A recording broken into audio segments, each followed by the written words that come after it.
ધારી સરકારી સિવિલ હોસ્પિટલમાં બેડ ઓછા હોવાને લઈને દર્દીઓને હાલાકી।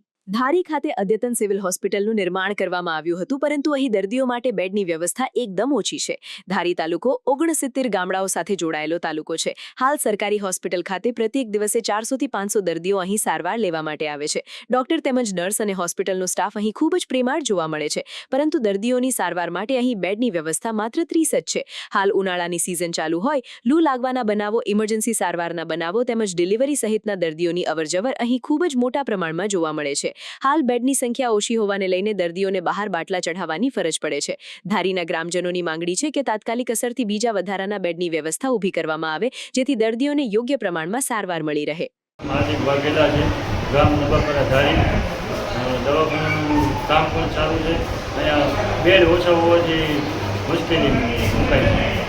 તમારી માંગણી શું છે? તમારી માંગણી મુજબ બેડ આપવામાં આવે એની મારી, જેથી બધા તાલુકાના જે ગામડાઓ છે, બધા તાલુકાના લોકોને સારવાર મળી રહે। બેન દિનેશભાઈ વાઘેલા। શું માંગણી છે તમારી? મારી માંગણી એવી છે કે અહીંયા બેડ ઓછા છે, એટલે દર્દીઓને માટે બેડ વધારે હોય। સારવાર કેવી છે? સારવાર સારી છે, ડોક્ટરો કેવા છે? ડોક્ટરો સારા છે, પૂરતા પ્રમાણમાં સારવાર મળી રહે છે? પૂરતા પ્રમાણમાં સારવાર મળી રહેશે।